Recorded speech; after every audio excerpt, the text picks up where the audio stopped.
And on the News Express, Governor Sanwo-Olu approves release of 246 inmates from correctional facilities across Lagos. IG lands in Plateau as residents flee 25 threatened communities.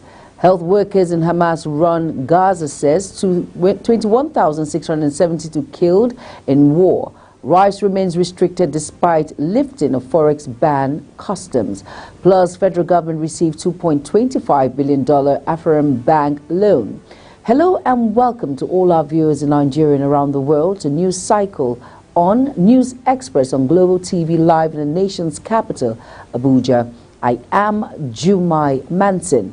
Gunmen were said to have killed again 3 youths in a fresh attack which occurred in Boko's local government area of Plateau State on Saturday. This is just as a former governor of the state, Jonah Jang, condemned what he described as a continued attack and killing of innocent citizens in Plateau communities by gunmen. Jonah has called on the presidency and the National Assembly to consider the establishment of state police as part of efforts to flush out insecurity in the state. Amid Jang's condemnation following the invasion of 25 communities in Burkin Ladi, Bokos and Magu communities by gunmen, which left over 150 persons dead on Christmas Eve. The gunmen have again killed 3 youths in a fresh attack. Over now to Oyo State Governor Seyi Makinde has called for collective effort to solve the security challenges facing the country. The governor, who stated this while launching the 2024 Armed Forces Remembrance Day at the Executive Chamber of the Governor's Office, Secretariat Agodi, Ibadan, noted the government alone cannot solve all the problems. Makinde said his administration will continue to collaborate with security agencies in addressing various security challenges in the state. The governor equally appreciated the Nigerian Legion members of their past and current efforts, saying that his government will continue to support the welfare of serving and retired soldiers. The governor of Lagos State, Babajide Sanwo-Olu, on the recommendation of the Advisory Council of the Prerogative of Mercy, has approved the release of 246 inmates from various correctional facilities across the state. This information is contained in a statement that can be found on the official X handle of Lagos State government. The governor signed the release of 246 inmates on December 20, 2023. Under the provision of Section 212, subsection 1, subsection 2 of the 1999 Constitution of the Federal Republic of Nigeria as amended.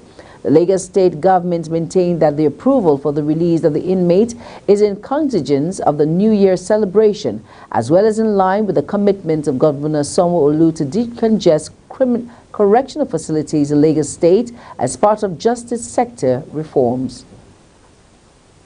The Inspector General of Police, Kayode Egbetokun, on Friday visited Plateau State following attacks on 25 communities by gunmen on Christmas Eve, which left over 150 persons dead. However, the visit did little to reassure residents of the affected communities and neighboring communities who deserted the areas for fear of further attack.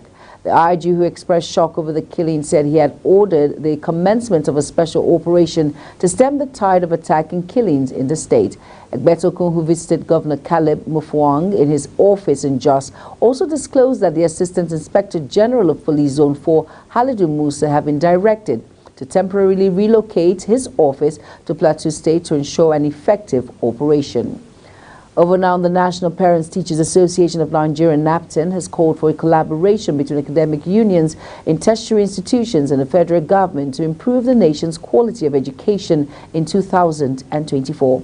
It also described insecurity being witnessed in parts of the country as a major challenge affecting the sector. Ogunbanjo said the education sector in the outgoing year had done well, but there is room for improvement. He said this could be achieved if the unions and government could work together. The military, during various operations across the country in 2023, killed a total of 6,886 terrorists and other criminal elements. Also, a total of 6,970 suspects were arrested and 4,488 kidnapped citizens were rescued across the country. The Director of Defense Media Operation, Major General Buba Edward, disclosed this in Abuja on Friday while briefing journalists on the activities of the troops across the country in 2023. He noted that the efforts of the troops in the year led to the recovery of 100 million litres of stolen crude oil and 60 million litres of diesel. Buba said during the period, troops neutralized 6,886 terrorists and other criminal elements. Troops arrested 6,970 suspects, rescued 4,488 kidnapped hostages, as well as recovered 3,320 assorted weapons and 39,075 assorted ammunitions. Given an analysis of threats witnessed in 2023, Buba noted that banditry, terrorism, kidnapping, oil theft, agitations and farmer-herder clashes were top. You're now watching News Express live on Nigeria's capital, Abuja. We're on Star Times channel 276. Kindly follow us on all social media platforms using @Global TV NG and other handles now showing on your screen.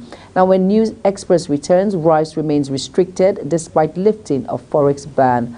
Customs, the news continues shortly with details of these and more right after this break. Please stay with us.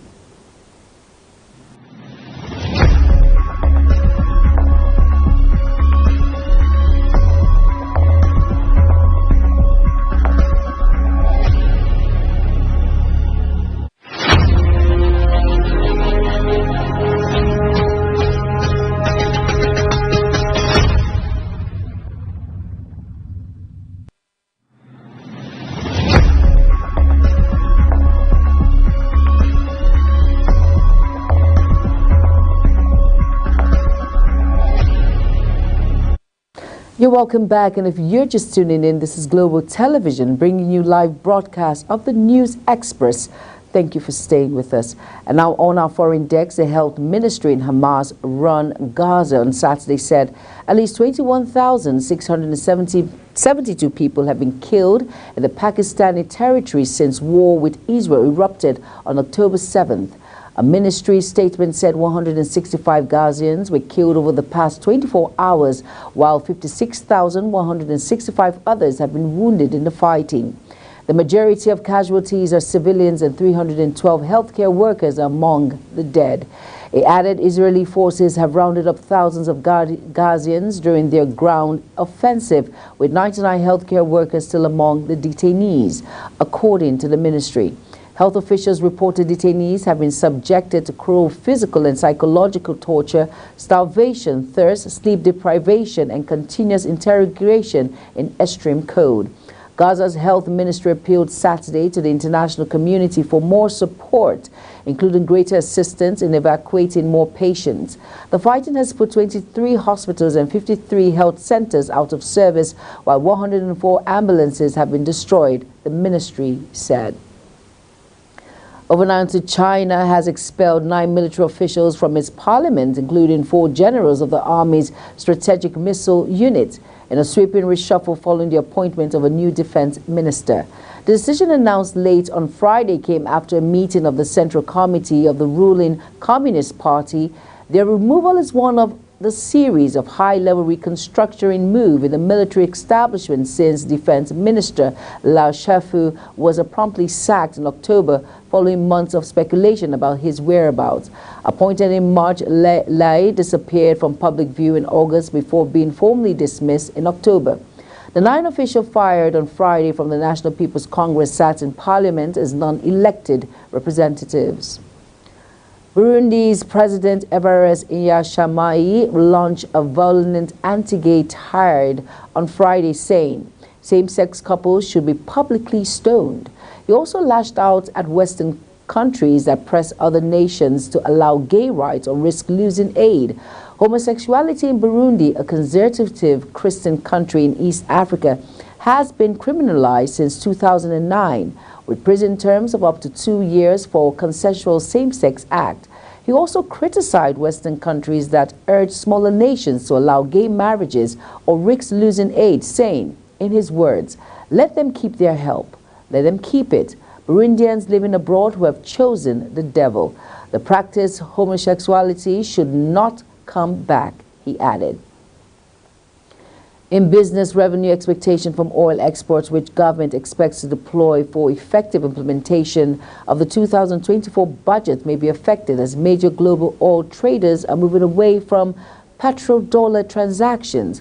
In the 2024 budget proposal, the federal government has considered conservative oil price benchmarks of $77.96 per barrel and a total oil production estimate of 1.78 million barrels per day, after a careful review of global oil market trends, and that a naira to US dollar exchange rate of 750 naira per US dollar was adopted for 2024 as well.